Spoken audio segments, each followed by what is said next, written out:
Vamos a conocer qué va a pasar en este año, este 2024, en La Hora del Planeta. Y para eso vamos a conversar con Cristina García. Ella es oficial del Programa de Bosques y Agua de la WWF o Fondo Mundial para la Naturaleza. Cristina es economista, tiene una especialización en economía ambiental y en políticas de desarrollo de la Universidad de Heidelberg en Alemania.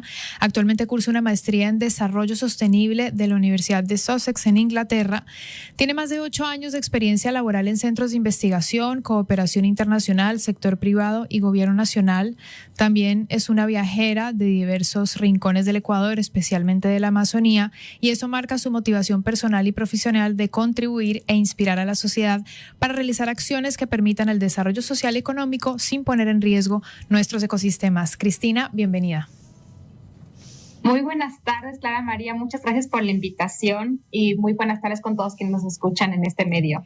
Gracias a ti por contactarnos a través de este Zoom que nos permite comunicarnos, ya que no estás aquí en Guayaquil, para contarnos sobre lo que va a pasar este año alrededor de la Hora del Planeta. Pero me gustaría que de todas formas tú pudieras poner en contexto a quienes tal vez no tienen el historial y que entendamos que es algo que se realiza desde hace 18 ediciones, comenzó en el 2007 y cómo más de 190 naciones se han unido a este movimiento. Claro que sí, los temas ambientales de conservación cada vez son de más relevancia a nivel global, ¿no? Y de hecho estamos hablando hace más de 10 años, como dices, es la 18ª edición, arrancamos en el 2007 como una necesidad de conversar con la sociedad civil sobre lo que es el cambio climático, ¿no? Y hablar sobre esta problemática que nos está afectando a todos y que al ser parte del problema también somos parte de la solución. Entonces arranca en el 2007 y lo hacemos cada año con el objetivo de que sea un día, una hora específica de reflexión y ver de qué manera reducimos nuestro impacto con la naturaleza, ¿no? Es demostrarnos que todos y todas somos parte de acciones que si pueden generar un daño también podemos reducir ese impacto. Entonces este movimiento se da cada año, esta vez va a ser el 23 de marzo, es decir, este sábado, de 8:30 de la noche, donde de manera simbólica se apaga la luz en varios monumentos a nivel del mundo, pero también se realizan algunas acciones, ¿no? Y se generan cambios importantísimos para dar un respiro al planeta, ¿no? Entonces es importantísimo que sea un momento de reflexión para que aportemos durante esa hora y también al futuro de una mejor manera al clima, ¿no? Y al mundo, ¿no? En temas de conservación y biodiversidad. Perfecto. Con ese contexto nos queda claro que no solamente es Ecuador quien se une, sino que es un movimiento que involucra a diferentes países y que ese apagado, como tú lo dijiste, simbólico, llama la atención de las cuestiones que hoy son necesarias ser conversadas. Ahora, cada año también se le da un enfoque distinto. ¿Cuál es el enfoque de este año? El enfoque de este año está en lo que es la reducción de plásticos. El reducir y también el reciclarlos. Estamos muy preocupados por esta contaminación con este material que no se desaparece, sino que se hace más pequeño. Es un material que dura millones de años y que los hemos encontrado en varios lugares. Está en las nubes, está en el mar, está en los peces. Hay un análisis que indica que un humano consume alrededor de 1 esfero a la semana en plástico. Sí, justamente eso, la idea es este año, en la Hora del Planeta, reducir el consumo de plástico de un solo uso, como las bolsas, los cubiertos desechables, los usamos durante 10 minutos, 30 minutos y estarán en el ambiente por miles de años. Entonces, la idea es evitar esto a toda costa. Ya hay alternativas interesantes que ya no necesitan el plástico o los cubiertos reusables. Entonces, la idea es como consumidores exigir un cambio hacia los restaurantes, quienes nos entregan este material y evitar así el consumo de plástico, ¿no?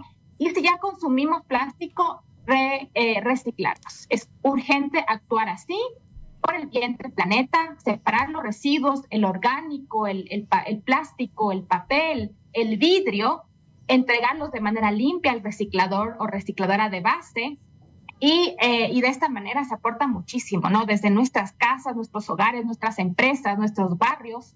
Unámonos a este llamado urgente de la tierra que nos ha entregado tanto y nos sigue entregando tanto cara un mejor futuro para nosotros, nuestros hijos y nuestros nietos y nietas, ¿no?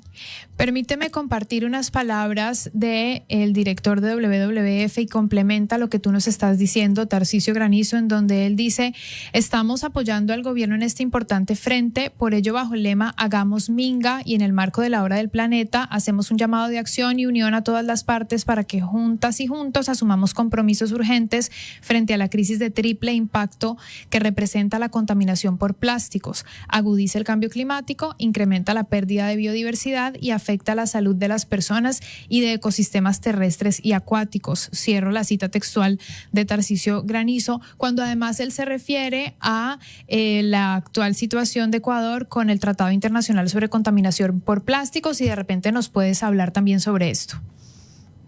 Claro que sí. Remarco los impactos del plástico. Mencionaste 3 ejes: el cambio climático. ¿El por qué? Bueno, para producir plástico se necesita la quema de combustibles fósiles, ¿no? Usar petróleo. Se ha estimado que más o menos un 4% de las emisiones de gases de efecto invernadero que generan el cambio climático es debido a la producción de plástico, ¿no? Entonces, si reducimos esta demanda, estamos aportando a la lucha contra el cambio climático. Pérdida de biodiversidad. Creo que todos hemos visto esta imagen muy fuerte de la tortuga, ¿no? Con el sorbete, o focas ahogadas con fundas plásticas, que parece una funda plástica que no va a tener de mucho impacto y realmente está perjudicando la vida de la biodiversidad. Entonces, la biodiversidad está afectada por varias formas, no solo por la pérdida de su hábitat, que cada vez crecen las ciudades, se pierden los bosques, sino que también ahora el plástico les está afectando, se confunden con comida las tortugas, creen que es una medusa la bolsa de plástico y se asfixian consumiendo esto, ¿no? ¿Y qué hace la tortuga? Aparte de ser linda, pues la tortuga, si hay tortugas en un arrecife, es que el arrecife está sano, es decir, que hay peces, y esos peces, pues, toman los pescadores, es para su economía y nos alimentamos nosotros de esos, ¿no? Entonces, ahí es un ejemplo claro de cómo todo está articulado y vinculado. Entonces, cambio climático, pérdida de biodiversidad y salud. Si consumimos un plástico semanal, seguro te va a tener alguna afectación a la salud humana, ¿no? Entonces, ahí están estos impactos graves a nivel local, nacional y global, y por eso a nivel global se están creando plataformas en el cual justamente Ecuador está liderando ahora para tener una hoja de ruta que promueva y genere metas ambiciosas de los países respecto a la reducción del plástico, ¿no? Y WWF está justamente aportando a coordinar esta plataforma para la reducción del plástico. Esta plataforma es liderada por varios ministerios: el Ministerio de Producción, el Ministerio de Ambiente, Agua y Transición Ecológica, y también el Ministerio de Relaciones Exteriores. Y lo que busca, como les mencionaba, es una hoja de ruta para reducir el consumo de plástico a nivel nacional. Nosotros también, no solo los países, no solo los estados, no solo el alcalde pueden hacer acciones para aportar a este tema de reducir el plástico. También nosotros, desde nuestras casas, y si los hemos llamado otra vez a que reciclemos, es factible. Cada vez en las ciudades, en Guayaquil, Quito, hay opciones que recogen el residuo orgánico, entonces ya el residuo plástico no se contamina, es más fácil entregarla a la recicladora de base. Y estamos aportando no solo a la recicladora de base, que depende de este ingreso para alimentar a su familia, llevar a sus hijos a la escuela, a la universidad, sino que también ayuda a mantener nuestras fuentes de agua limpia, porque si es que no separamos los residuos orgánicos de los residuos plásticos, por ejemplo, o residuos tóxicos, el orgánico se hace lixiviado, ¿no? Ese líquido negro que a veces vemos en nuestra basura, eso se filtra y llega a las fuentes de agua subterráneas y contamina nuestra agua. Entonces, una acción que parece muy pequeñita ayuda muchísimo. Entonces, invitarles a todas, por ejemplo, que separemos las baterías también, no las botemos en el mismo tacho, entreguémoslas a centros autorizados, hay algunos en el país. Entonces, en esta hora les invito a pensar qué residuos tenemos en nuestra casa, cómo estamos separando, designar 3 tachos diferentes para separar los mismos y que seamos parte de la solución en el día, ¿no? Al diario. Y invitar y por el ejemplo, pues motivar a más personas a que se unan a este llamado. Muy bien, Cristina, ha sido muy explícita con este tema, también con la invitación, y yo creo que el desafío más grande es invitar a aquellas personas que todavía no están involucradas con esta temática, que a lo mejor dicen, sí, lo escucho, lo leo, de repente mis hijos o mis sobrinos lo conversan entre ellos, pero yo todavía no me animo a hacer un cambio, y tal vez no lo hacen porque ven que el paso es muy grande, tal vez que hacer un cambio puede ser como enorme, cuando, como tú lo dijiste, cada pequeño paso ayuda y es un inicio. Entonces creo que el desafío principal también está en invitar a aquellas personas que dicen no participo, pero lo puedo empezar a hacer, porque el otro grupo, que es quienes todavía realmente, digamos, no, tal vez no está en su zona de interés y no están sensibilizados con el tema, es aún de mayor grado de sensibilización. Sería un poquito más difícil, pero ese creo yo que es el mayor desafío, porque quienes están muy familiarizados ya con la causa, quienes saben que la biodiversidad es importantísima para nuestra actualidad y para el futuro, pues ya están en esta onda, ¿verdad? Ya seguramente el 23, el sábado, van a estar listos para poner sus mensajes en redes sociales, para motivar a los otros a clasificar correctamente sus residuos, para enseñar o educar, bueno, para apagar sus luces si quieren, muchas cosas. Ahora, el desafío, y yo te lo pregunto, Cristina, tú que además eres economista y estás especializada en economía ambiental, ¿cómo lograrlo? Es el desafío más grande, invitar a los no convencidos, ¿no? Y claro, y ahí nos vamos a números, ¿no? Ya hay estimaciones de millones de pérdidas de dólares si es que no actuamos de manera urgente frente al cambio climático y la pérdida de biodiversidad. Y ahí contarles a todos que el Foro Económico Mundial, que es un espacio donde se reúnen los empresarios más poderosos del mundo, multinacionales, ahora últimamente también se reúnen presidentes, representantes de la sociedad civil, ellos hacen un análisis anual de cuáles van a ser las crisis más preocupantes para el ser humano. Y las 3 primeras crisis que se hablan ahí tienen que ver todas con la naturaleza. Entonces, ya el Foro Mundial de la Naturaleza, el Foro Mundial Económico dice que la crisis del cambio climático, la crisis de la biodiversidad va a generar pérdidas millonarias al mundo, ¿no? Porque, como les mencionaba, el ambiente está relacionado con nuestra economía. El agua para producir todo lo que se consume, no solo alimentos, sino también cosas, proviene de nuestros páramos. Entonces, si es que el glaciar se sigue deteriorando o reduciendo, o si seguimos destruyendo el páramo, las fuentes de agua ya no podrán llegar a la ciudad. Otra estimación es, por ejemplo, la pérdida en la parte, la parte pesquera.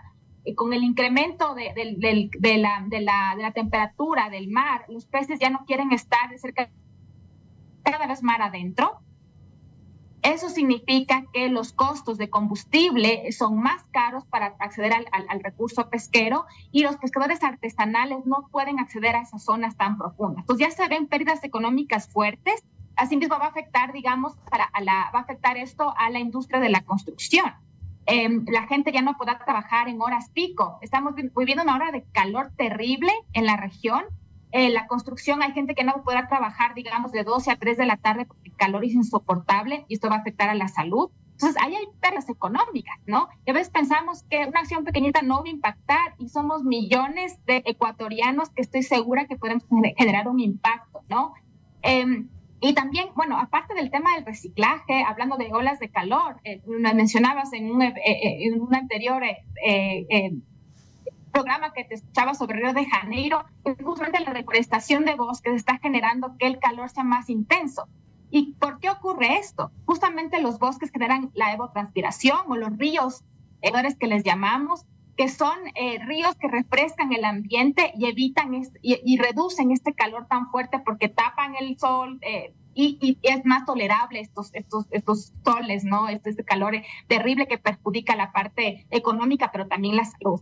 Entonces, son acciones que si vamos sumando van a hacer la diferencia. A las empresas ya se habla de evaluar en su cadena productiva los riesgos por efectos del cambio climático. si es que no se evalúa qué va a pasar a futuro, porque algún